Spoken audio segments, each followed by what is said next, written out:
আমার আজকের রেসিপি হচ্ছে গরুর মাংস ভুনা করার ভিডিও।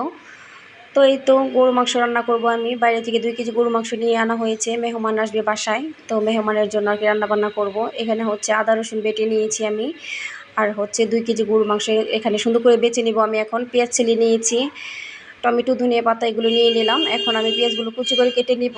আর এই তো তেল দিয়ে দিলাম, তেলটা গরম হওয়ার পর পেঁয়াজ কুচি দিয়ে দিলাম বেশি পরিমাণে।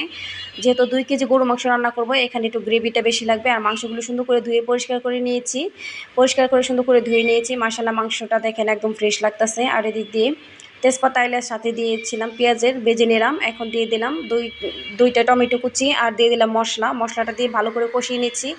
এদিক দিয়ে হলুদ আর মরিচ কম পড়ে গিয়েছিল, তো আবার বের করে নিয়ে নিচ্ছি আমি এখান থেকে। গ্রাম থেকে নিয়ে আসছি আমি এগুলা। এই তো মশলাটা দেখেন মাশাআল্লাহ অনেক সুন্দর লাগতেছে দেখতে।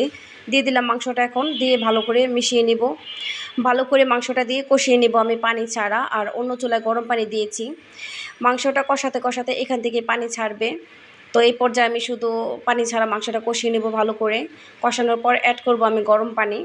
একবার একটু গরম পানি দিয়ে কষিয়ে নেব, আর শেষে দিয়ে দিব আমি ঝোল। দিয়ে একদম ভুনা ভুনা করে নেব মাংসটা। তো বাসায় যেহেতু মেহমান আসবে, তো আমি এদিক দিয়ে অন্য কাজগুলোও করে নেব। এখন দেখেন এখান থেকে পানি ছেড়ে দিচ্ছে। এই এখনও আমি কিন্তু গরম পানি অ্যাড করিনি। এই পানিটা পুরোপুরি শুকিয়ে যাওয়ার পর তারপর আমি দেব গরম পানি। তো গরম পানি দিয়ে সুন্দর করে একবার কষিয়ে নিয়ে তারপর দিয়ে দিব ঝোলের জন্য, যে শেষ পর্যায়ে। এই তো মাশাআল্লাহ আমার তরকারিটা রান্না হয়ে গিয়েছে। একটু ঝোল ঝোল রেখেছি আমি, কারণ ইফতারিটা এখন আরও দেরি আছে।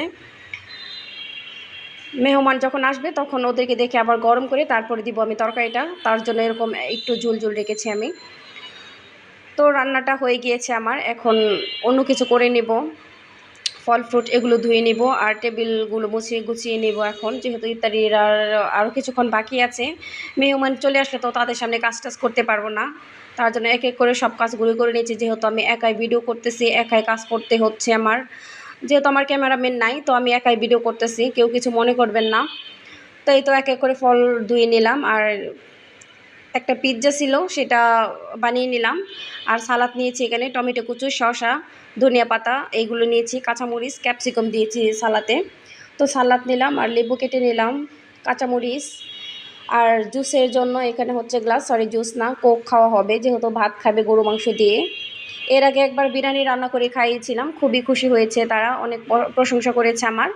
আর তখন ইফতারির আয়োজনে ছিল, বাইরে থেকে ইফতারি আনা হয়েছিল, জুস বানানো হয়েছিল, বোরহানি অনেক কিছুই ছিল সাথে, মাটা ছিল।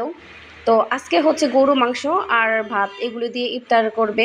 তো তারা মানে পছন্দ করছে আমার হাতের রান্না, তার জন্য আর কি দ্বিতীয়বার আরেকবার রান্না করলাম। এই তো এই পর্যায়ে দেখেন তরকারিটা একদম ভুনা ভুনা হয়েছে। তো মাশাআল্লাহ যাই হোক, নিজের হাতে রান্না করে অন্যজনকে খাইতে পেরেছি। আর সবাই